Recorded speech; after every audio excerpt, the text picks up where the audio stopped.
You are listening to Mangoes and Malice, a full culinary cozy mystery audiobook by Celia Kinsey, writing as Abby Byne. This is part 1 of 4 parts. Mangoes and Malice, a Wailuku Town Cozy Mystery by Celia Kinsey, writing as Abby Byne. This is a work of fiction. Names, characters, places, and incidents are either products of the author's imagination or are used fictitiously.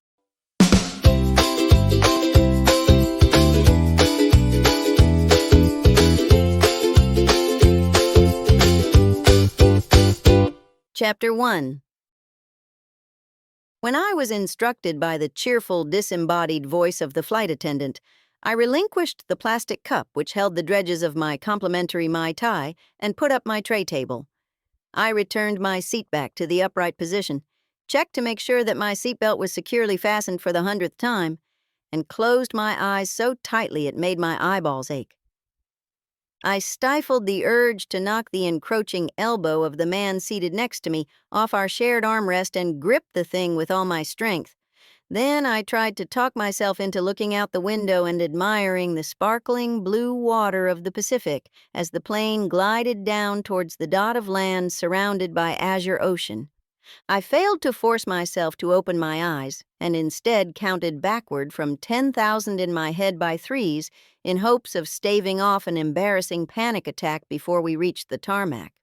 That morning, when I'd boarded the plane in Austin, it had been for only the second time in my life and the first time in 30 years.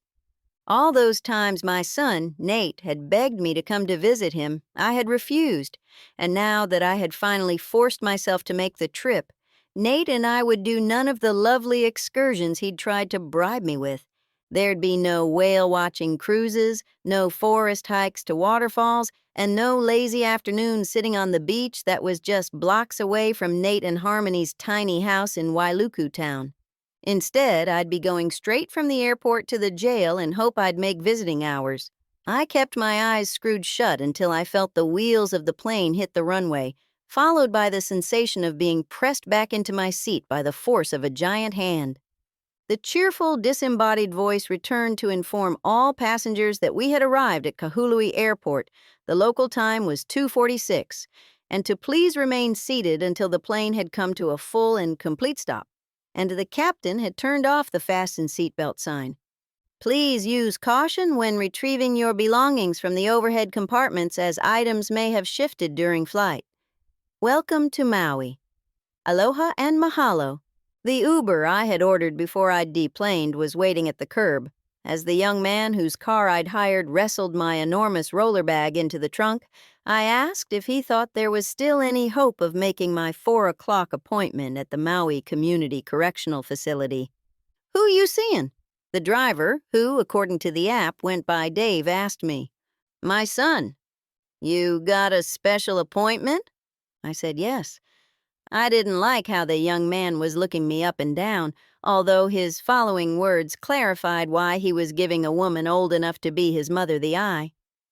"They aren't going to like that," Dave said, motioning from my spaghetti straps down to my bare knees. "What?" I asked Dave as the young Uber driver took in my attire. "They don't allow visitors to wear them tank tops or them shorts," Dave said. "You got a moo-moo or something?" I conjured up a vague mental image of a muumuu.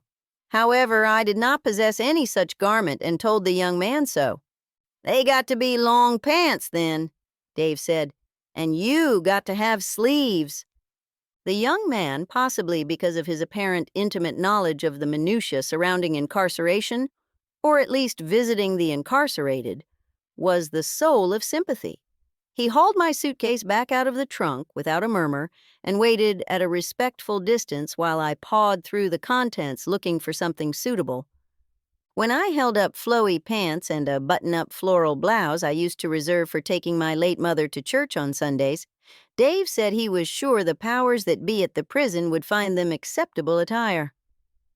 After getting Dave's stamp of approval, I made a mad dash into the bathroom next to the open-air rental car counter to transform myself into what, according to my Uber driver, a mother of an incarcerated offspring was supposed to look like. "What are you in for?" Dave asked as we sat at a traffic light that felt like it would remain red forever while I wiped a film of sweat off my forehead and decided against asking the nice young man to turn on his air conditioner. Who? Your son, what are you in for? He's in pretrial detention. It was true. Nate was being held in pretrial detention, without bail. So was Harmony. Dave didn't ask any more questions after that. I suspect he decided it was kinder not to. I made it on time to my special visitor appointment, but just barely. Name, please, said the woman behind the counter. Cynthia Rose. I have a special visitor's appointment to see Nate Rose. The woman ran a chipped fingernail down the dog-eared list on a clipboard she pulled from under the counter until she came to my name. Then she handed me a little card that asked for the information I'd already given them over the phone all over again. After relinquishing everything but the clothes on my back, being paraded through a metal detector, then getting patted down, I was led into a room with a few ancient formica-topped tables, a smattering of molded plastic chairs, and a vending machine that only took commissary cards. I sat down at one of the tables and tried not to look nervous while I waited until a guard brought Nate in and informed us that a brief hug was allowed. When Nate pulled away, he was crying. I'd seen my son cry plenty of times, but the last time tears had run down his face like this was when Nate was 14 and our old German shepherd Harvey finally gave up the ghost. This time around, Nate was 26 and facing 50 years for attempted murder. I didn't do it, he said. It was the first time he'd said those words out loud to me, although during our brief call since he'd been arrested, Nate had strongly implied his innocence. I know you didn't, I told him, but that wasn't exactly the truth.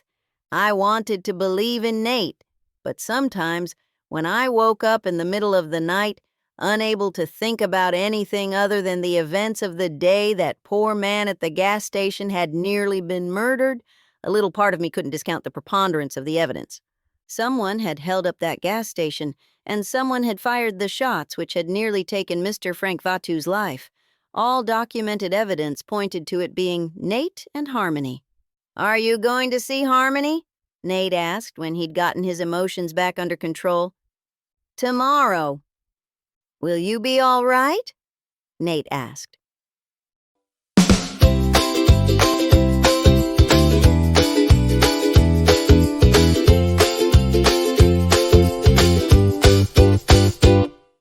Chapter 2. It was I who should have been asking Nate if he was going to be all right, although I was afraid the answer was no. I decided Nate must not be referring to my general well-being, but whether I felt up to the task of taking over Auntie Alma's Island ice cream.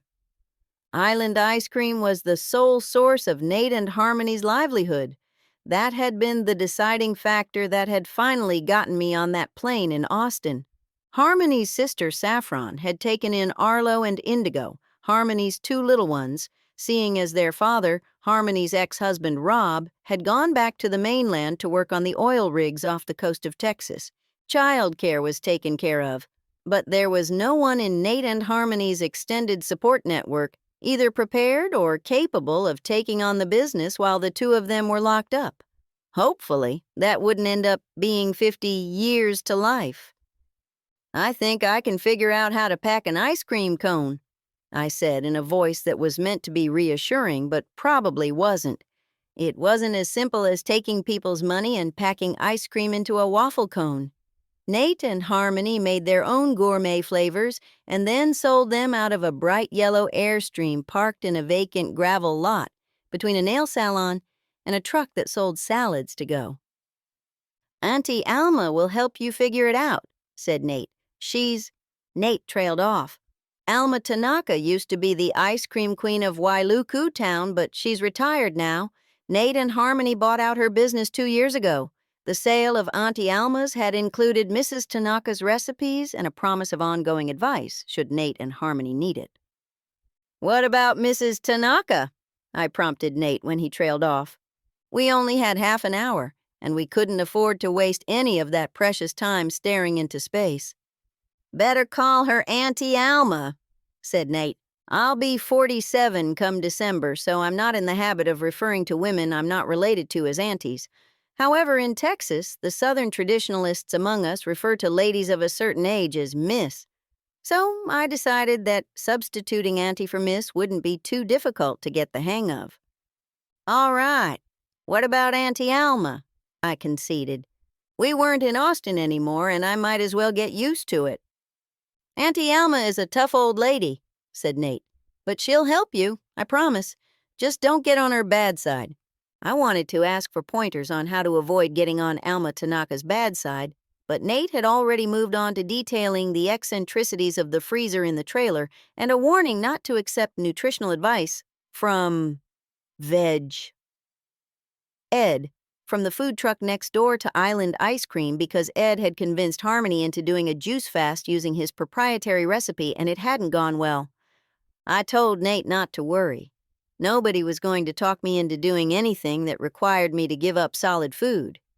I decided I'd just have to try and ingratiate myself with Auntie Alma and hope for the best. This plan was complicated by the fact that not only did Alma Tanaka provide valuable business advice, but she was also Nate and Harmony's landlady. Nate, Harmony, and Harmony's two small children, Arlo and Indigo, had, for the last 3 years, somehow shoehorned themselves into what Nate referred to as Auntie Alma's cottage. I don't know how 4 people fit in a tiny one-bedroom cottage smashed into the back corner of Alma's already small city lot, but somehow they had managed it. I'd find the key to the cottage in the mailbox, Nate informed me, and after the prison guard told us that we had 3 minutes, I gave Nate another hug and assured him that I was prepared to take back custody of his dog Rix from Alma's daughter, Linda. I'd only ever seen Rix in photographs. As pictured, Rix was a rotund, middle-aged golden retriever. I'd find extra food for Rix in a covered metal trash can on the front porch of the cottage, Nate told me. During the night, Rix would sleep on the kitchen floor. During the day, he'd come to work with me and laze in the shade of the palm trees next to the trailer that served as the premises for Island Ice Cream. And that was it. The guard led Nate away, and I stood there and watched my son's back as he was herded out the door. Nate didn't look behind him before the heavy metal door closed with a clang, locking me out and locking him in. I don't think Nate wanted to see me cry. I'd kept Dave, the friendly Uber driver, waiting outside. Dave didn't ask me how the visit had gone. I think the tears streaming down my face told him everything there was to tell. I'd managed to hold it together right up to the last moment of my visit with Nate. But now the gravity of the situation was crashing down on me. 148 Coyula Street, I told Dave, and went back to blowing my nose. My twin lives on Coyula Street. Oh? When Dave deposited me and my enormous roller bag in the narrow lane that fronted 148 Coyula Street, he informed me that I would be his brother Dan's neighbor. That's him right there, Dave said as he pointed to the house. You'll like Dan. He's a good guy. You'll get used to Zoe. Zoe? My niece. She's a terrific artist and she's got a good heart. She's just having a rough time right now. How old is she? 16. Who didn't have a rough time at 16? I certainly had. Even Nate, who'd been an only child, had never given his father or me any trouble. Well, not until he was about 14 anyway, but even then, it had been normal teenage rebellion. There had been nothing in Nate's past to suggest that, at the age of 26, Nate would be locked up in the Maui County Correctional Center awaiting trial for attempted murder. Timothy, Nate's father, and I hadn't seen eye to eye on much, but we'd both loved our son. With Timothy gone, I was all the family Nate had left, and I'd never felt the weight of that responsibility more heavily than as I'd watched the guard take him away. After Dave asked me twice if I was sure I could manage to get my suitcase to my door, and I'd assured him twice that I could, I told him goodbye and then used the app to tip him more generously than I could afford to. Then I went to the row of 3 mailboxes that sat out in front of the old plantation-style wooden house that belonged to Auntie Alma. According to Nate, there were 3 mailboxes out front because, In addition to renting out her cottage at the back of the lot, Alma Tanaka had, after her husband of almost 60 years had died the previous spring, decided to take in even more lodgers. Auntie Alma had hired a small crew to divide her already modest home into 2 units. Then, without permission from the building department or the post office, she'd installed 2 additional mailboxes and marked the trio of boxes 148A, 148B, and 148C. No one had told me, but it seemed logical that the mailbox for the cottage, my mailbox for as long as I occupied Nate and Harmony's dwelling, would be marked 148C. I opened 148C and looked inside. Contrary to Nate's promise that there would be a key for me in the box, there wasn't. Instead, there was a manila envelope with Mrs. Tanaka's name written in bold black marker on the outside. I decided that the key must be inside the envelope. It did occur to me to wonder why the landlady had not bothered to at least cross out her name and substitute mine, but I was so eager to get inside, brew myself a cup of coffee, put my feet up, and finally let the tears flow without an audience, that I did not hesitate to tear open the envelope. There was no key inside, just a sheet of paper with more large block lettering on it.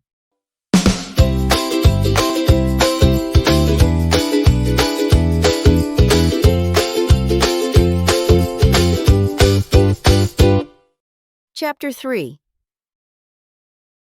I stood there with the messily printed sheet of paper in my hand, trying to decipher what the writer of the note meant when he or she called Mrs. Tanaka a moose rat. If the writer had stuck with mouse, I'd have assumed that Alma was being accused of either spinelessness or being overly humble, but then the word rat had been added, which seemed intended to convey that the object of the writer's wrath had somehow cheated or betrayed them. I was still trying to reconcile these 2 conflicting theories when I was hit in the back of the knees by what turned out to be 87 pounds worth of middle-aged golden retriever and nearly went down. If that 87 pounds worth of indiscriminate exuberance wasn't Rick's, I was a very poor judge of canine character. "I'm so sorry," the woman who'd lost control of Rick's leash said. Rick's was wriggling around my legs as if I was some long-lost friend. He was, just as Nate had claimed, a sweet-tempered animal. If I'd been hoping for a watchdog, however, Rick's wasn't it. Not unless one discounted the possibility of him knocking down intruders in his excitement to greet them and sitting on them until the authorities arrived. Rick's temporary guardian, who'd managed to recover the leash and calm Rick's down enough to keep me from being knocked off my feet, was all smiles. She was the soul of civility up until she got a glimpse of the envelope I held in my hand. I had nothing to feel guilty about, but for some unfortunate reason, I hid the note that the envelope had contained behind my back. "Give me that," the woman said, gripping Rick's leash with one hand and holding out the other in a commanding manner. The woman might be small in stature, but she had enough natural authority to make up for it. I could imagine her as a school principal or one of the ladies who work behind the counter at the DMV. I handed her the envelope. "I didn't mean that," she said. "I want you to show me what you were about to put inside." "I wasn't," I said. "You were, and I've caught you red-handed." "You've misunderstood," I said, handing over the note. "I'm Nate's mother. I was looking in the mailbox for the key." "And opening other people's mail?" the woman asked. "I thought the key might be inside." "Even though someone else's name was clearly written on the outside?" "Well, yes. I assumed that Mrs. Tanaka was recycling and forgot to mark out the name." The woman still looked skeptical, but she was teetering on the brink of seeing my side of things, so I pointed to my giant roller bag as evidence and started to produce my ID from my purse. "That isn't necessary," said the woman when I tried to hand over the piece of plastic. "I believe you. We've been expecting you. That's why I was bringing Rick's over. You can't possibly have anything to do with those nasty notes. They've been arriving almost daily for weeks now." I was dying to know what the writer had gone on to say after accusing Mrs. Tanaka of being a mouse rat. But when the woman introduced herself as Linda, Alma Tanaka's daughter, I decided the moment had come to squelch my curiosity and handed over the offensive missive. "Someone is sticking notes in your mother's box nearly every day and still hasn't gotten caught?"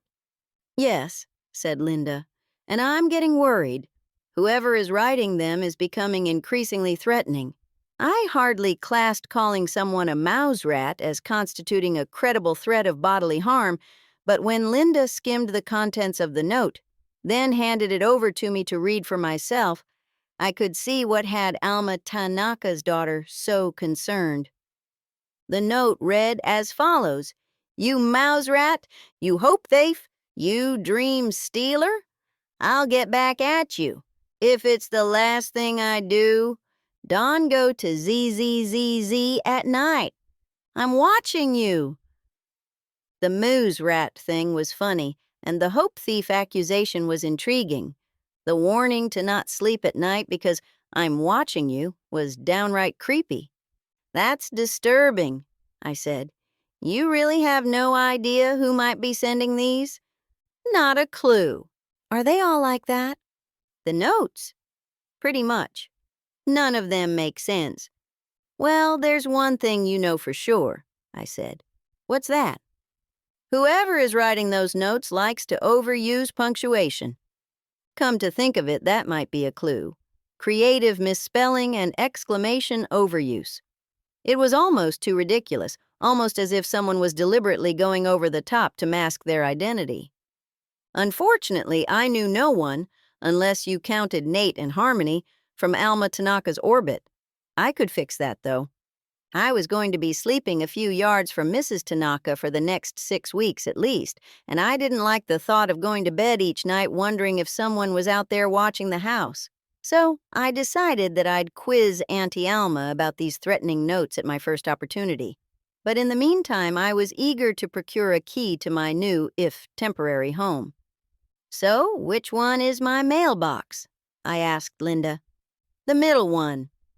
I looked inside 148B, and, as promised, there was a house key attached to a keychain in the shape of a flip-flop. "Nice to meet you," I told Linda and extended my hand. After she shook my hand, Linda placed Rix's leash into it and offered to help me wrestle my enormous roller bag over the uneven paving and patches of clean-swept earth that comprise the backyard. I declined her offer, but wished I had not when I caught one of the wheels of the roller bag between two pavers. I had closed the gate behind me and released Rix from his leash, but when I applied both hands to get the suitcase unstuck, all I managed to do was wrench one of the wheels off. In the end, I left my suitcase where it was, went up the front steps of the cottage and stood on the tiny front porch until I managed to fit the key into the lock and get the door open. During my tense and unexpected exchange with Linda, my urge to cry had evaporated, but as soon as I stepped inside Nate and Harmony's place, my tears returned in a flood. I sat down right there inside the entrance and hugged a pair of my son's shoes from the rack by the door while I cried. Nate's whole life was in this house. His guitar sat leaned against the sofa as if he might walk out of the little bedroom in the back at any moment and take it up to play. Harmony's knitting project lay half-finished on the coffee table next to a dog-eared copy of I'll Love You Forever and a profusion of Legos. I picked up the book and looked inside the front cover where Property of Nate Rose was scrawled in childish letters. It was the same book I'd read to him so many times when he was the age of Harmony's youngest. My tears dried up, and my sadness was replaced with resolve. That was the moment when I made up my mind. No matter what it took, I'd prove that Nate and Harmony were innocent. I'd do it for my son, but I'd also do it for Harmony and those two little ones who deserved to return to this tiny house where Nate and Harmony had given them a happy home.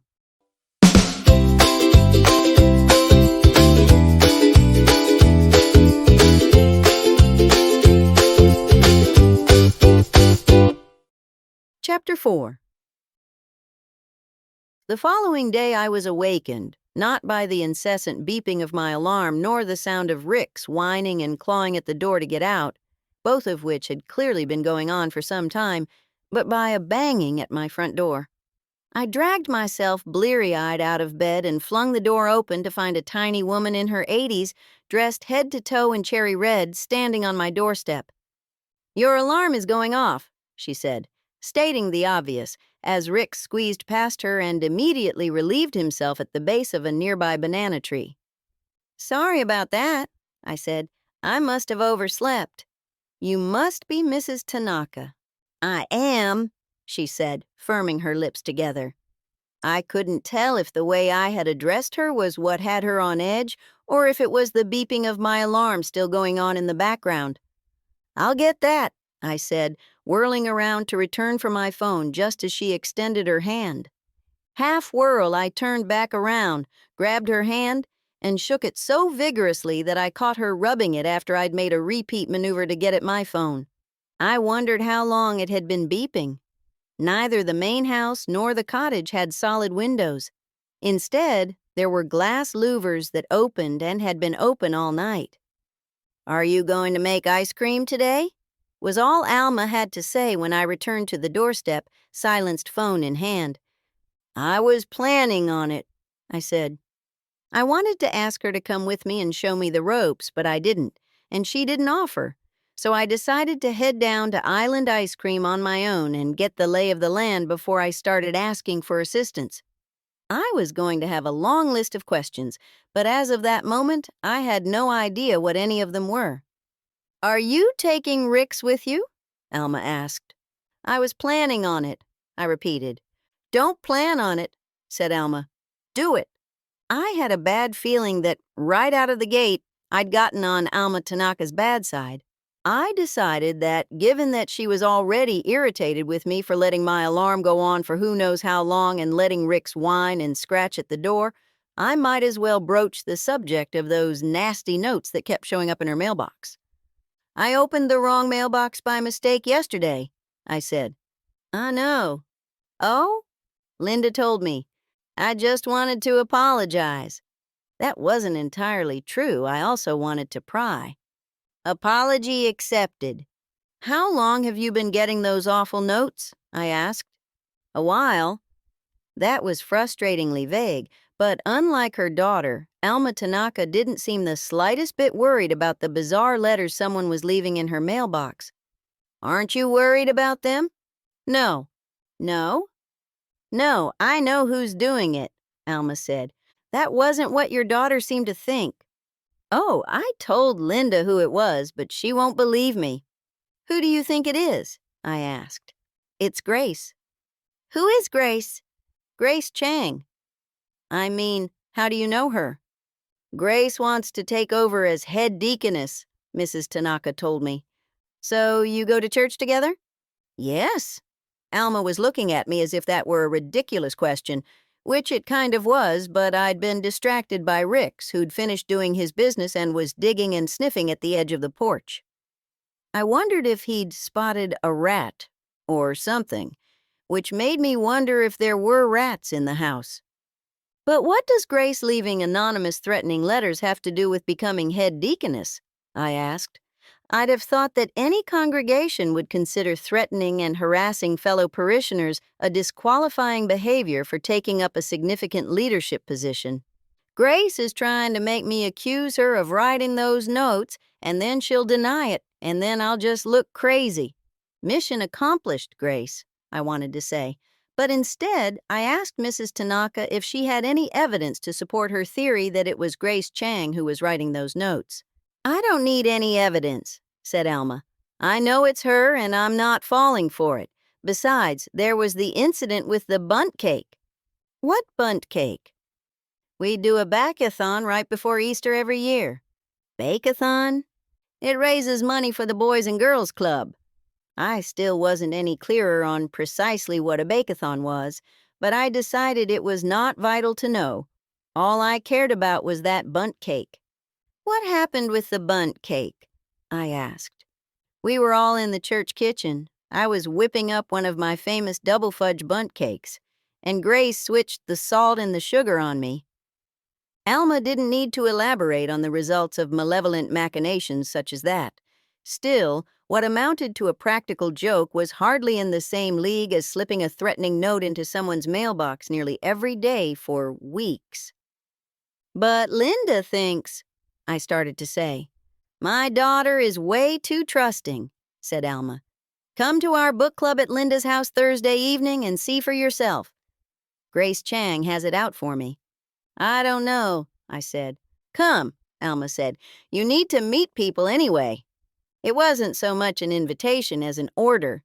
I was going to join Mrs. Tanaka's book club, whether I liked it or not. After Alma left, I lured Rix back inside by pouring out a bowl of dog food, poured myself a bowl of Lucky Charms from the dented box I found in the cupboard, and then discovered that the milk in the refrigerator had gone bad. I ate my Lucky Charms dry, leashed up Rix, and locked the door behind me. A gangly teenage girl who I presumed to be Zoe sat perched on the top of a small flat-roofed tool shed that was built so close to the main house that the roofs nearly touched. Zoe was so engrossed in customizing her white canvas sneakers with a red permanent marking pen that she didn't seem to register my presence. I decided not to introduce myself and set out on the 5-minute walk to the little yellow airstream that served as the premises of Island Ice Cream. Island Ice Cream looked exactly as it had in the pictures Nate had sent me. While I was trying to raise the awning, Ed from the salad truck next door came over. "You must be Nate's mother," he said. "Name's Edward, but everyone around here calls me Veg Ed." Ed helped me get the awning secured in place while he inquired if I was a vegan. "I'm not," I said. "I'll eat anything."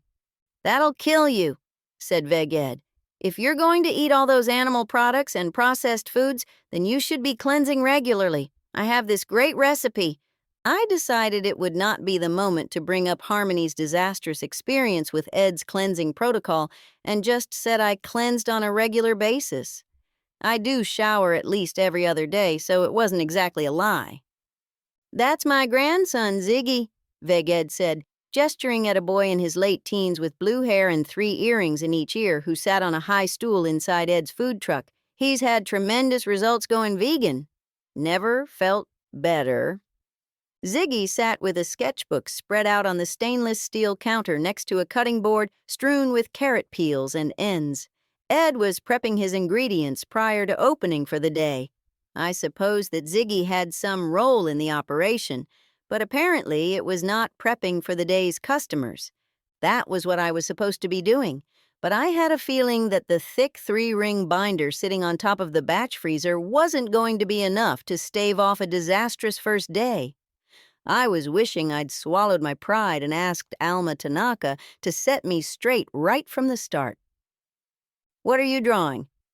I wandered over and asked Ziggy, partly out of an impulse to be friendly and partly as a way of killing time until my delivery from the local restaurant supply arrived.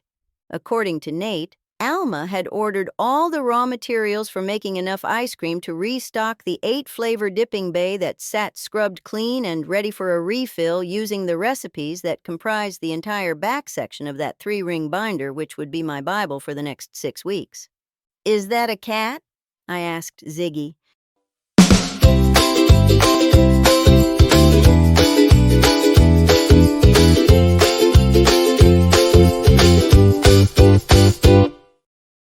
Chapter 5. When I asked Ziggy if he was drawing a cat, he finally acknowledged my presence by holding up his sketchbook. In bold strokes of black marker, Ziggy had drawn a ferocious winged cat riding an enormous wave on a surfboard, accompanied by a meek-looking mouse that clung to the feline's ankle. Ziggy was in the process of filling in the black and white drawing with fuchsia and teal blue. "You're quite an artist," I said. This seemed to both please and embarrass Ziggy because he flashed a shy grin, then abruptly closed his sketchbook, hopped down from the tall stool, and exited the food truck. Ziggy went to where Rix lay in the shadows of the trailer and knelt to pat the slumbering Rix on the head. "You've embarrassed him," said Veg Ed. "I didn't mean to." "No worries," said Veg Ed. "Nearly everything embarrasses Ziggy." I looked around to see Ziggy walking out of the gravel parking lot, head down and hands in his pockets.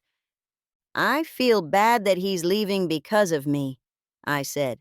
It isn't because of you, said Veged. It's Auntie Alma Ziggy doesn't want to see. Sure enough, Alma Tanaka was parking her little blue Mazda at the back of the nail salon. Why doesn't Ziggy want to see Alma? I asked hastily before the woman exited her vehicle. She had Ziggy arrested. Why? When? See that mural over there? Veged pointed to the artwork painted on the back wall of the nail salon. The bold black outlines and neon colors of the illustrations clued me in that Ziggy had been the creator of the mural. That Ziggy's work? Yep, and Auntie Alma called the police on him. For what? Vandalism. He had permission to do it, though. I could easily see why there might be bad blood between Ziggy and Alma Tanaka. What happened to Ziggy? I asked. Not much. It was all straightened out down at the police station because Esther vouched for him. Esther? She owns Rita's nails. What about Rita? Rita's dead. There seemed to be a lot of that around here. Businesses keeping the names of their retired or deceased owners. So, everything got straightened out with the police, but Ziggy's still mad at Alma? I asked. I think he's more scared than mad. I supposed I would be, too. Alma apologized, said Veged, but as far as Ziggy's concerned, it was too little, too late. That's when I added Ziggy to my list of the suspects who might be putting those nasty notes in Mrs. Tanaka's mailbox. He had a motive and plenty of black marking pens at his disposal. Auntie Alma wasted no time in trying to get me up to speed. Shortly after she pulled into the alley behind the nail salon, the delivery van from the restaurant supply offloaded a pile of ingredients in front of the trailer. There were 2-gallon heavy-duty plastic bags of ice cream mix with twist-off plastic lids to facilitate dumping them into the machine, a flat of mangoes, several fresh pineapples, a sack of limes, and a small drum of chocolate syrup. I'm so glad you came down to help me, I said to Auntie Alma. I don't have a clue where to start.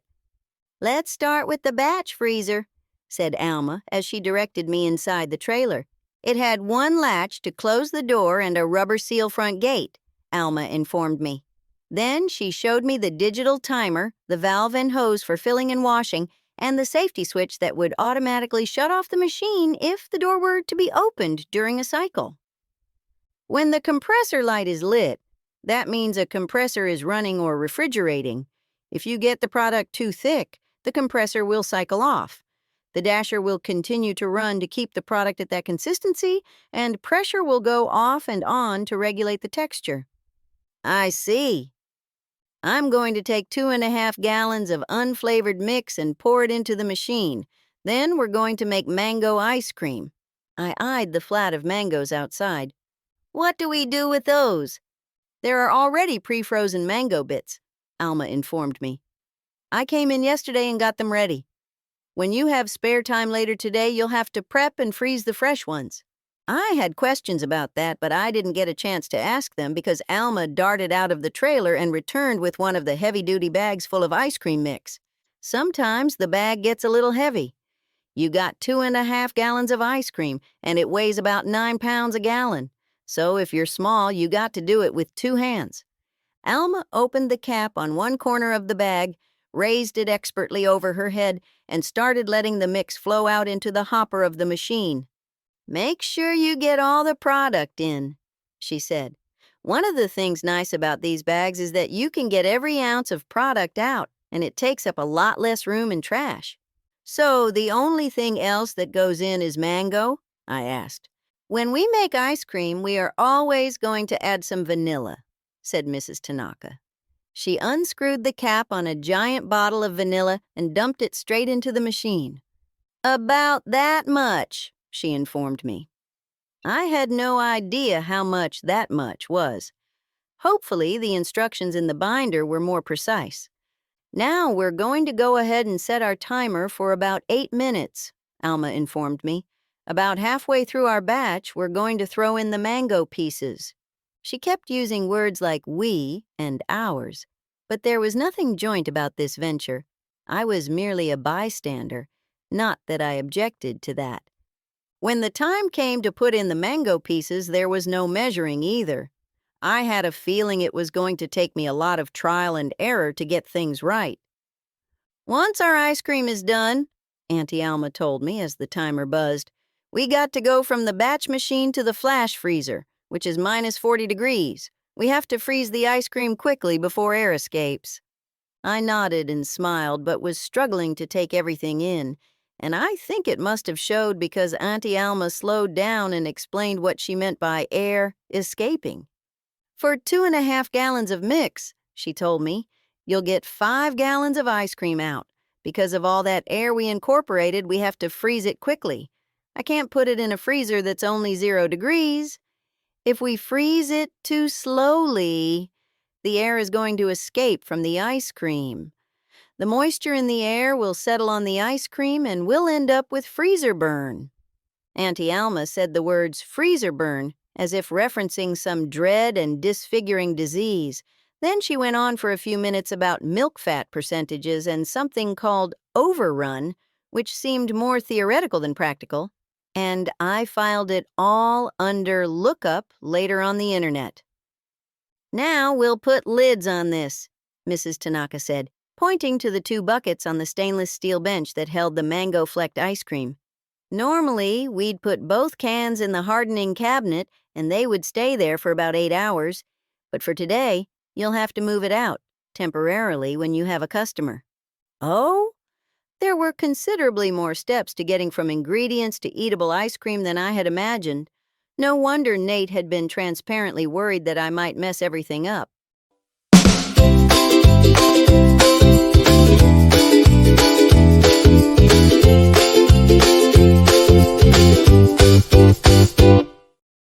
Chapter 6. I might be growing weary of my ice cream making lesson, but there was no question of taking a breather. Mrs. Tanaka was not prepared to wait around for me, and neither was the ice cream. "After 8 hours," Auntie Alma told me, "you have to take the ice cream out and put it into a temporary freezer to bring it up to plus 5 degrees so that it's soft enough to dip. If you leave your ice cream in the hardening cabinet too long, it'll make the ice cream cracked and crumbly." Alma showed me how to rinse and sanitize the machine in preparation for starting the next batch, and that was it. I was on my own. "If you have any questions, refer to the binder," Auntie Alma told me. "All the recipes are in there." I think that was code for, "Please don't call me every 10 minutes." I was pretty sure I could rely on Alma Tanaka to show up if there was a genuine disaster, but she also seemed like one of those old-school souls who was a firm believer in experience being the best teacher. She left, and I was on my own to tackle the next flavor I'd picked out from the binder, peanut butter fudge. I had just wrestled the second bag of mix up to shoulder level, managed to get most of it into the machine, and only a little of it dribbled down the front of my shirt when I got my first customer of the day. Fortunately, they were satisfied with slightly runny mango ice cream from a cup since it was still too soft to pack into a cone. By the time my second batch of customers arrived, I was up to 4 flavor options, and by mid-afternoon, I'd used up, semi-successfully, every bag of mix I'd received in my morning delivery. I'd also gotten a much-needed boost of confidence. Perhaps Auntie Alma had known what she was doing by leaving me on my own. I closed early that afternoon. I'd have to come back in the evening and move the buckets of newly made flavors from the flash freezer to the dipping cabinet, but in the meantime, I had an appointment to visit Harmony. I had naively thought that my second visit to the Maui County Correctional Center would be easier than the first, but it wasn't. Without Dave to guide me this time around, I decided to play it safe and wore the same outfit I had worn to go and visit my son, Nate. When I went to the lobby desk at the prison, I was informed that I would be meeting Harmony outside at what the woman who took my particulars referred to as the gazebo. "There's a staffing shortage," the woman informed me as she examined her chipped manicure as if embarrassed to meet my eye. "You may have to wait a while."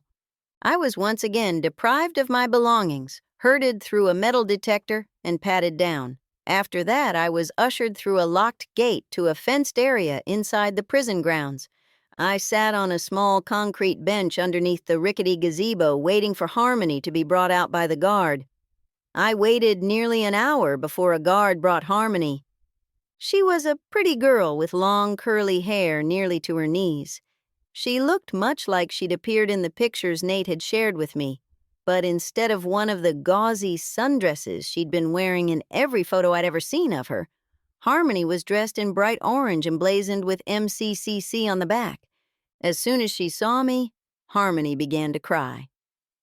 "What's wrong?" I asked. Everything was wrong, obviously. "How's Nate?" was the first thing she asked me as soon as she got her tears under control. "Fine," I said. This was not exactly true, but my son had appeared to be holding up better than his girlfriend. "Have you seen Arlo and Indigo yet?" Harmony asked. "No, but I will in the next few days, I'm sure. I'm sure my dad will bring them by Island ice cream. He's retired now, so he takes the kids to his house almost every day," Harmony said. "I'm afraid Saffron is having a hard time." Harmony's sister, Saffron, was keeping Arlo and Indigo at her house, but because it was summer and school was out, Saffron had her hands full with her own 5 children, as well as teaching piano lessons for 5 hours a day in her living room. Long before the tragedy at the gas station had resulted in Saffron taking on Harmony's kids, Saffron had already had her hands full. "I'm sure everything will be fine," I said lamely. I wasn't sure any of us were going to be fine.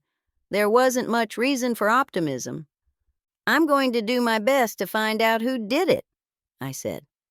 "I'm afraid you'll be attempting the impossible," said Harmony. I had never gotten a clear understanding of what had happened that day at the gas station when Mr. Frank Vatu had been shot in the stomach, nearly taking his life. However, right now, under the watchful eye and listening ear of the guard, who was sitting in the shade of a tree about 20 feet away, was not the time to ask for a play-by-play account of that tragic day. "Ask my dad about it," said Harmony. "I told him everything." "There was something I wanted to ask you about," I said to Harmony as our time together slipped away. "What is it?" "It's about Mrs. Tanaka." "Oh, Auntie Alma is all right," said Harmony. "She comes across as a little irritable when you first meet her, but you'll get used to her. She's been so helpful." "I didn't mean that," I said. "Auntie Alma's been getting threatening letters." "Threatening letters?" "Yes, apparently for the past few weeks, every day or so. Sometime during the night or the early morning hours, someone will put a nasty note in her mailbox." "It must be Dan," said Harmony. "Dan? The guy who rents from Mrs. Tanaka? Why in the world would Dan write Mrs. Tanaka nasty notes?" I asked. "He wants to move his twin brother into the other side of the duplex." "He told you this?" "Yes, he expressed the opinion that Auntie Alma would be better off living with her daughter, Linda." I wondered how Linda felt about that. Based on my limited observation of Mrs. Tanaka, she seemed perfectly capable of living independently, probably for some time to come. Dave, I was afraid, wouldn't be getting to move into Mrs. Tanaka's side of the duplex anytime soon. "Just because Dan wants his brother to move in doesn't mean—" "I think he's probably hoping that Mrs. Tanaka will become too scared to live there and move in with her daughter," Harmony told me. "What makes you think that?" I found it very hard to believe that Dan's twin, Dave the Uber driver, would be a party to driving out an old lady from her own home. To me, Dave had appeared to be an extraordinarily kind and compassionate young man. "I overheard a conversation," said Harmony, "between Dan and his sister. Dan was sitting out on their back steps talking to his sister on the phone, and I had the windows open, so I heard everything he said. I could easily imagine Harmony being able to hear every word. It would be exceedingly difficult to have a private conversation in that backyard without whispering." "What exactly did Dan say?" I asked. "He just expressed the wish that Mrs. Tanaka would move in with her daughter so that Dave could rent the other side of the duplex." "That doesn't sound threatening to me," I said. "He didn't make any outright threat, but before he hung up with his sister, Dan said something to the effect that he would do whatever it took to find Dave a place to live. "Where's Dave living now?" I asked. "I think he's living with their mother, but I got the impression that 12 people were living in a house designed for 6. Sort of like here." Harmony lowered her voice. "What do you mean?" "Well, there are only 16 beds for female prisoners, and right now there are 22 in that space. They've got extra mattresses on the floor." "Is there anything I can do?" I asked Harmony. I was sure there wasn't much I could do, but it seemed to be the right thing to say. "If you go online, you can order books sent directly to the prison. I'll share them around." "Books?" "The TV room is for male prisoners only. The library is a joke, and there's almost nothing to occupy our time. Of course, reading wouldn't help the ones who are off their meds, but not all of us in here are mentally ill, although it wouldn't take much longer for me to get that way." "I'll do that," I said. "I'll order you some books." And I meant it. My son Nate loved this woman. It's hard for a mother to admit, but I was no longer the center of his life. Harmony was. Anything I did for Harmony, I would be doing for Nate. "I'll look forward to meeting your little ones," I told Harmony. After the guard informed us that we had 3 minutes to say goodbye, I promised I'd do everything possible to help. Harmony didn't say anything after that. I don't think she could. Her eyes were full of tears, and unlike Nate, who had left the visiting room without looking back over his shoulder, Harmony turned just before they took her inside and looked back at me, tears streaming down her cheeks.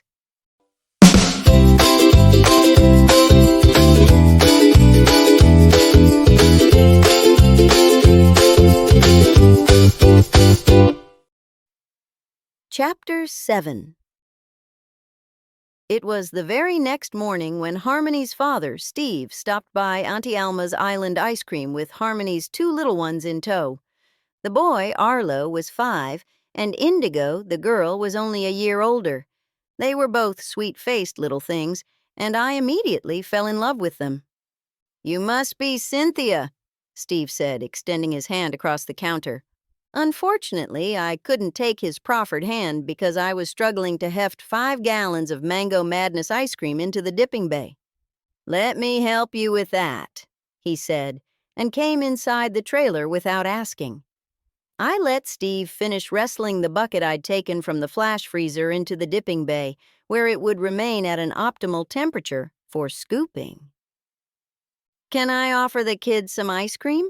I asked him. "Of course," said Steve. He was not apparently a member of the Anti-Sugar League, although few grandparents are, in my experience. "What flavor would you like?" I leaned out the opening and asked the 2 little ones who had been standing right outside but were too short to see over the counter and into the dipping bay. "I'll have to go back out and lift them up," said Steve. "They aren't there," I told him when I'd peered over the counter to the ground below. "Oh, no," said Steve and darted outside. I followed on his heels. The children had disappeared. "Indigo! Arlo!" Steve called out. A little voice immediately answered from around the other side of the trailer, where Rix had retreated to rest in the shade of the sheltering palm trees. "They must be petting Rix," I said. "They miss that dog something terrible," said Steve. "It's such a shame." He trailed off. When we rounded the corner of the trailer, we saw Rix lying in the shade of one of the palm trees that waved over the roof of the little yellow airstream, wholly neglected. He was snoozing away, oblivious to everything except the fly that kept landing on his ear, which he kept flicking off at intervals. Indigo and Arlo were huddled down on the ground, looking at something. "It's a kitten," said Indigo. She was right. It was a kitten. A tiny kitten that looked very much in danger of gaining immediate entrance to kitten heaven. "Oh, dear," I said without thinking. "It's not going to die?" Indigo asked, clearly picking up on my apprehension. Her bottom lip was trembling and tears were already forming in her eyes and threatening to spill over onto her rosy cheeks.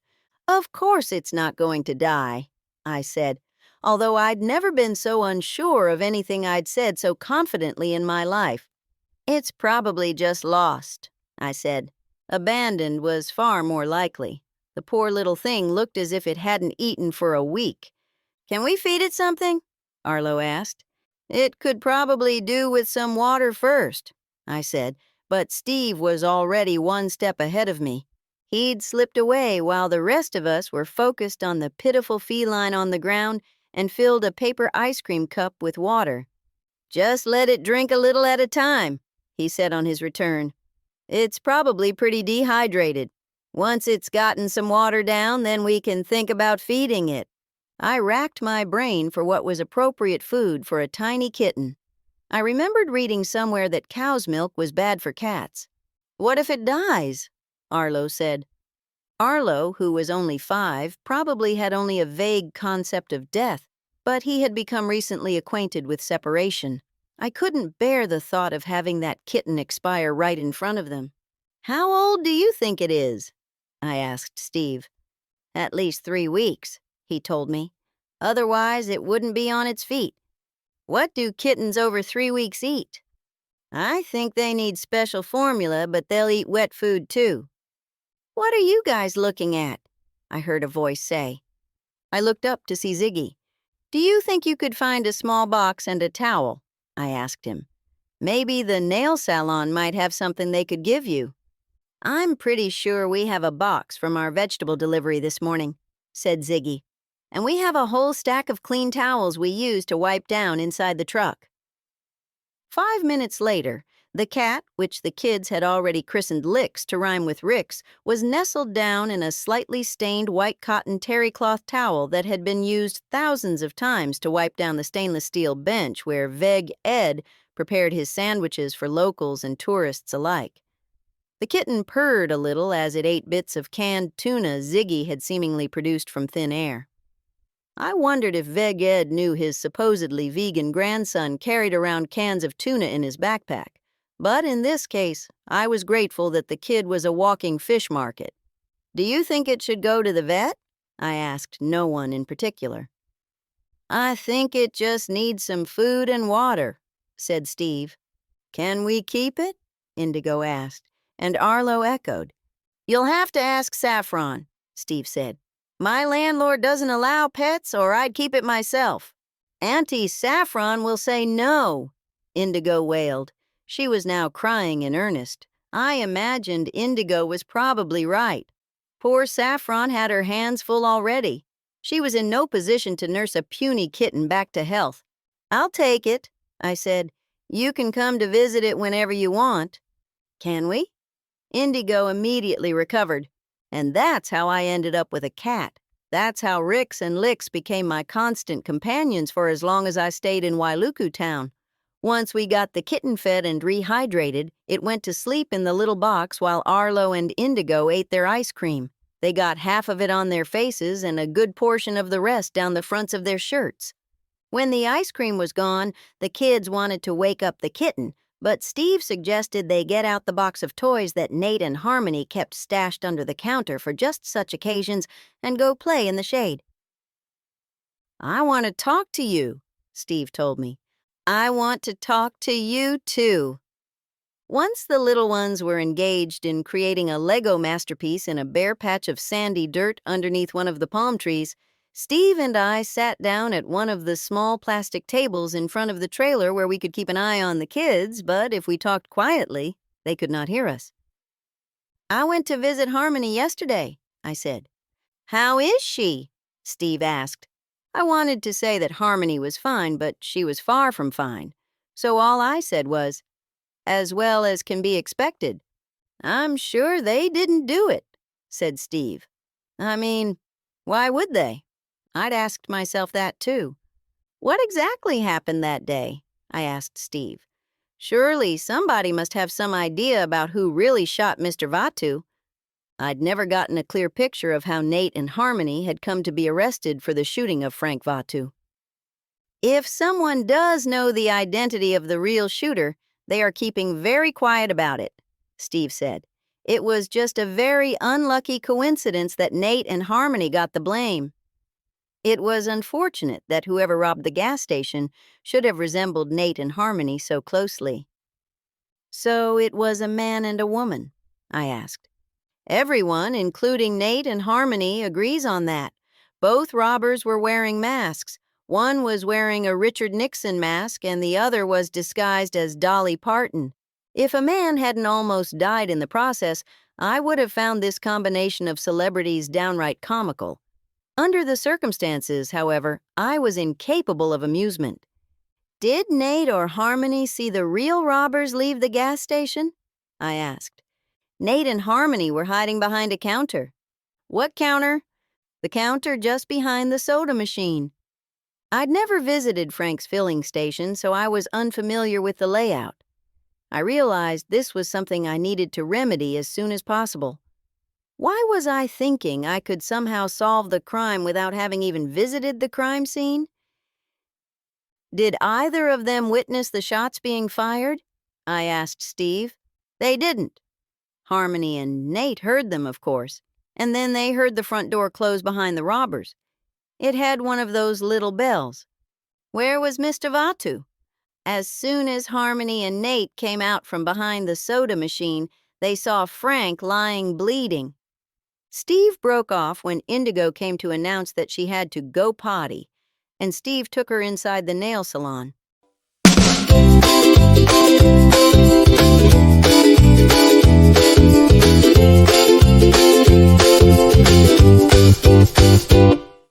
Chapter 8. What did Nate and Harmony do next? I asked when Steve returned, and Indigo had gone back to playing with Arlo under the shade of the palms. They used Frank's phone to call 911. Why didn't they use one of their own phones? I asked. Harmony didn't have her phone with her, and Nate's battery was low, so they picked up Frank's phone and called 911. But they would have waited until the ambulance arrived? I said. How in the world did they get mistaken for robbers rather than being recognized as being good Samaritans? They did what they could for Frank, said Steve. They used a towel Harmony found under the register to try and slow down the bleeding from the wound in Frank's abdomen. But just as they heard the sirens approaching, the gunman came back. Why? The robbers had forgotten their pillowcase full of money. I thought Frank never opened the safe. He was able to override the timer. It was while he was emptying the safe that the robbers panicked. Why did they panic? Not sure, said Steve. Were the robbers still masked up? I asked. Dolly Parton was. Where was President Nixon? Not sure. The male robber must have been hanging back to keep an eye on who might be coming in the front. So the robbers didn't see Nate and Harmony? No, Nate and Harmony got out through the storeroom and hid behind a dumpster in the alley. That's where the police picked them up. I wished I could hear this story from Nate himself, but the first he'd told me of the robbery had been when he'd called me from jail to inform me that he was being held on suspicion of attempted murder. I'd never gotten this level of detail on the incident. Didn't any of this get picked up on the cameras inside the store? I asked. One camera was out of order. It had been for some time, and Frank freely admitted it, but there was another camera that offered a clear view of the checkout counter and the register. But unfortunately, someone had covered the lens over with tape, and Frank hadn't noticed. That sounds like the holdup was an inside job, I said. That's what I thought, too. After Steve and the kids left, I couldn't help running over and over the events of the day Frank Vatu had been shot in the stomach. Someone must know something which could lead to exonerating Nate and Harmony. I just had no idea where to start in finding out who that someone was. I also couldn't stop thinking about those threatening letters that kept getting left in Mrs. Tanaka's mailbox. I wanted to ask Ziggy if he knew anything about the nasty notes, but every time I tried to corner him, he managed to slip away. As I was getting ready to pull down the awning to the trailer, head home for the evening, and put my feet up, Linda, Alma Tanaka's daughter, stopped by to see how I was doing. "It's harder than it looks," was the first thing she said to me. I couldn't disagree with that. "It is. I don't know how your mother did it way up into her 70s. "I don't know either," said Linda. "My mother is like a little Energizer bunny." "Has she gotten any more of those nasty notes?" I asked. "Yes, said Linda. "They're coming like clockwork now. Every morning when Mom goes out to get her mail, there's another one sitting right on top of whatever the mailman delivered. Always on top? That could be an essential clue. If they were always on top, that meant that the notes had been placed after the mailman had delivered the mail. On second thought, maybe it didn't mean that at all. It could be that whoever was placing the nasty notes in the mailbox made a second visit to make sure that the note landed, not on the bottom of the mailbox where they'd initially placed it, but on top of the pile of mail so that Mrs. Tanaka couldn't possibly miss it. Your mother seems to think that a woman at her church, Grace Chang, is behind the notes." Linda laughed. "Grace Chang is not the one who's writing those notes," she said with complete conviction. "Your mother seems to think so. My mother thinks a lot of things.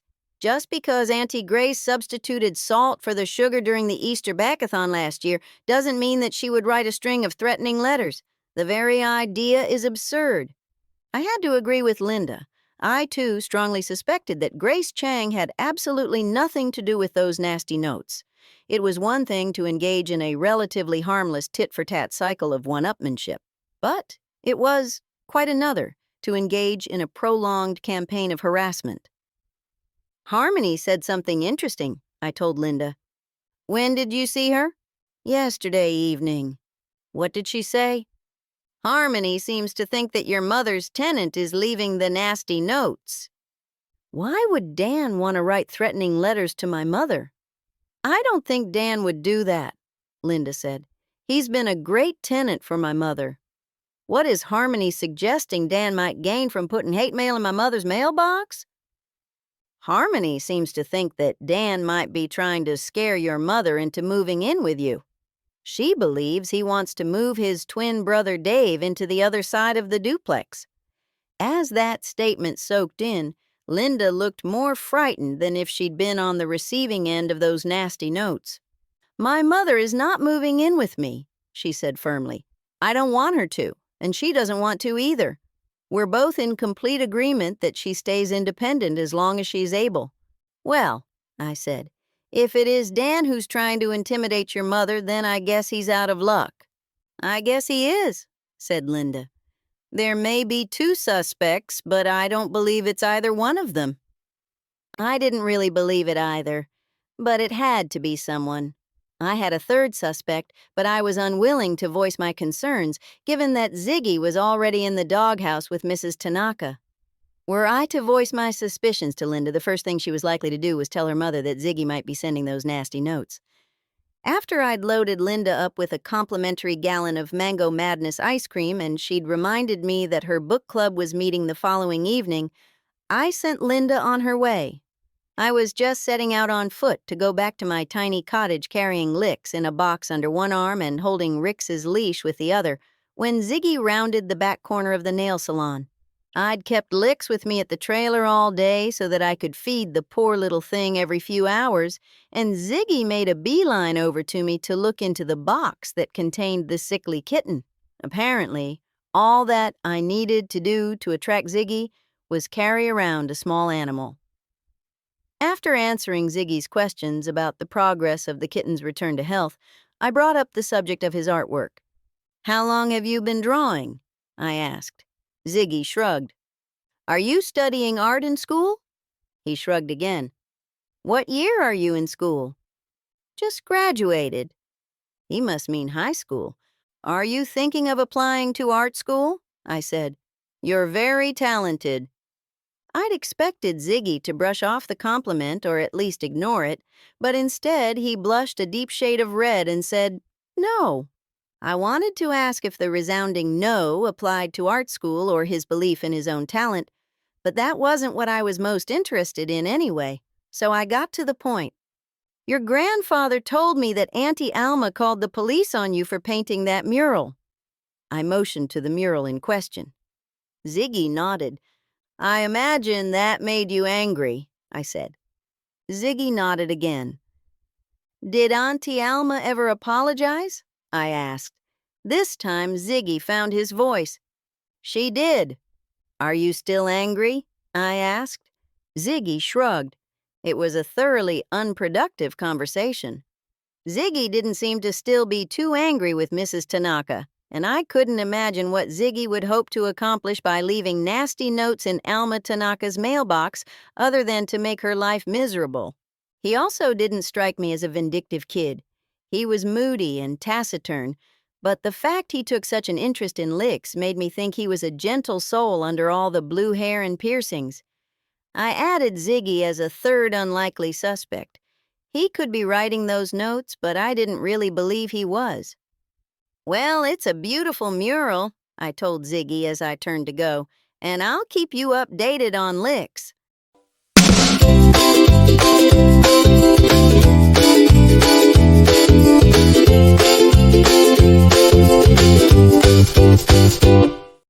Sequester Chapter 9.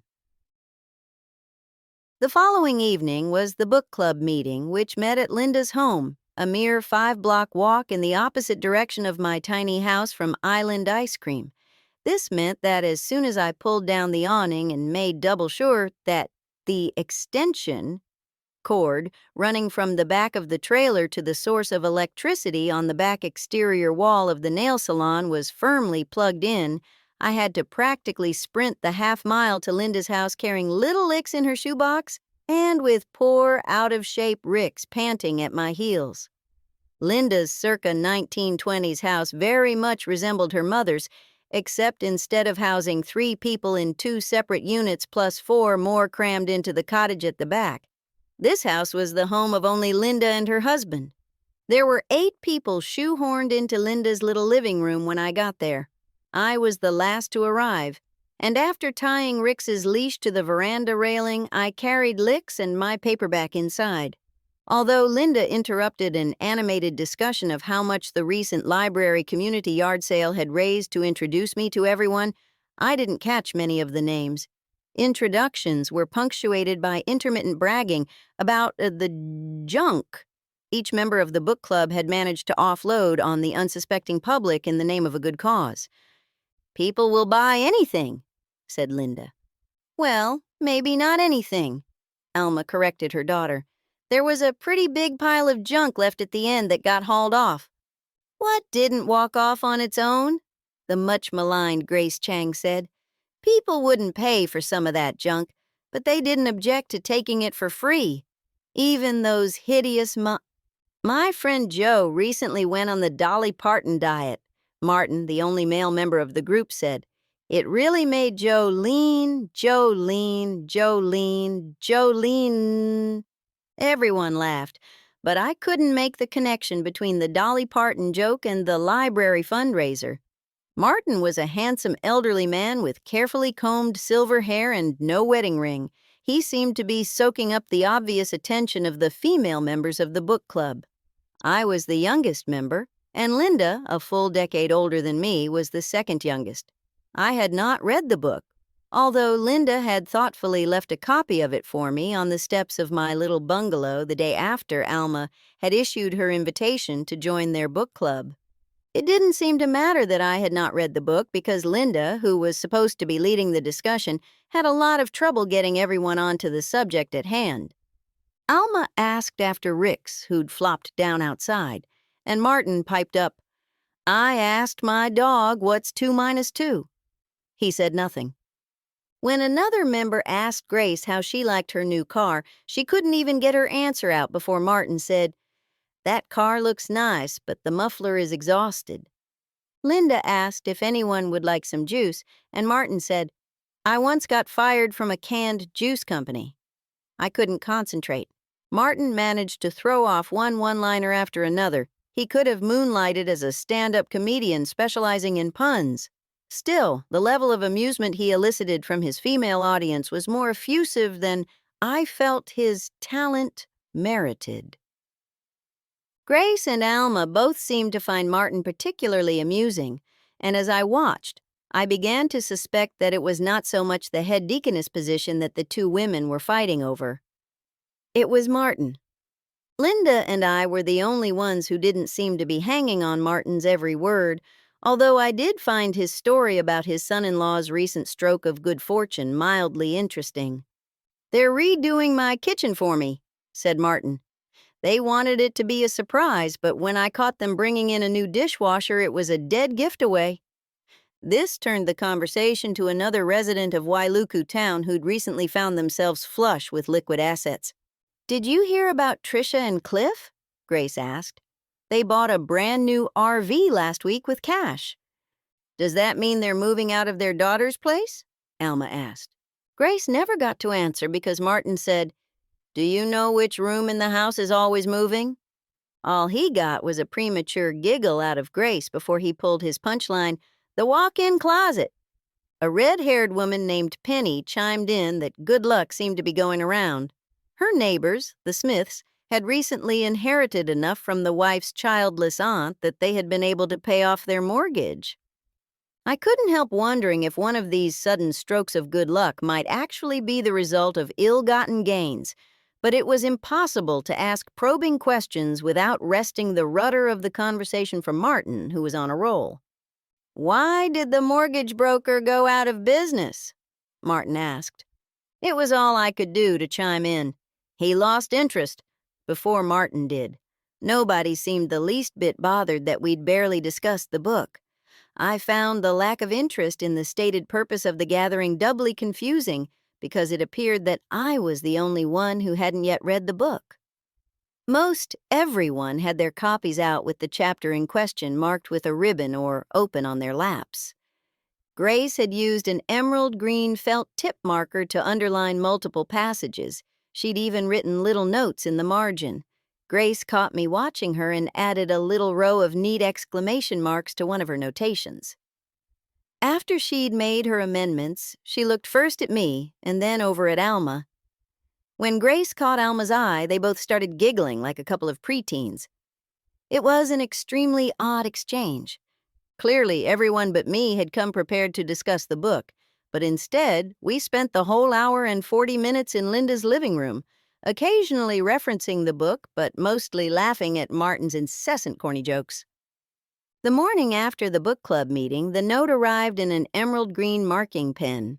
I was startled to see it when Auntie Alma pulled out her stack of bills and letters right in front of me as I paused on my way to work. "What is that?" I said. "It's just like the others." "I'm not worried about it," Alma said as she handed over the note. "I don't know why everyone else is making such a big deal about some stupid prank." "I think it's worth making a big deal about," I told her. I was even more alarmed when I saw the contents of the note. "Final warning.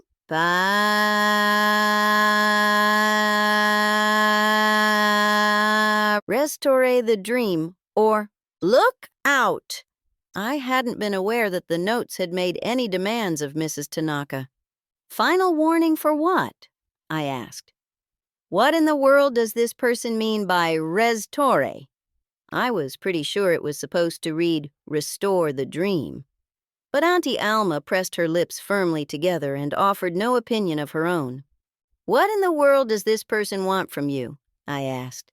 "It's just some crackpot. I'm not worried about it. Why should you be?" Auntie Alma was transparently irritated with me. "Well, I'm worried about it," I said. "Someone's threatening you." "Of course I'm worried about you, but I have reason to be personally concerned. I live just a stone's throw from where you sleep at night." "I sleep just fine," insisted Alma. I wasn't so sure based on her appearance. There were dark circles under her eyes, and she was looking even frailer than usual. There could be any number of reasons for insomnia, but I was guessing having nasty notes delivered to one's mailbox on a near-daily basis had to be a contributing factor. "Are you saving these notes?" I asked. I'd meant, was Mrs. Tanaka saving the notes as evidence in case she needed to prosecute someone? But Auntie Alma took my question as a request to see them, which, surprisingly, she indulged. "Wait here," she said, and left me standing in front of the mailboxes while she went back inside her half of the house. When she opened the front door, Dan's daughter, Zoe, was coming out with her backpack on her back and a notebook and a set of markers clutched to her chest. "Sorry," Zoe said when she nearly knocked Auntie Alma over in her rush to get out the door. "I'm late for school." "Do you have summer school?" I asked. Zoe seemed to resent that question. "Yes, I have summer school," she said. "I flunked algebra and English, and my dad says—" Zoe never did finish telling me what her dad said because just then her phone dinged, and she was too distracted by whatever was on her screen to further acknowledge my existence. She rushed down the stairs, dropping her notebook as she went. As she scrambled to pick it up, I noticed that something had fallen out. I probably should have pointed out the fallen paper, but I didn't. While I waited for Auntie Alma to return with the stack of hate mail she'd been saving, I watched Zoe's retreating back until she rounded the corner. Then I picked up the folded note she had dropped.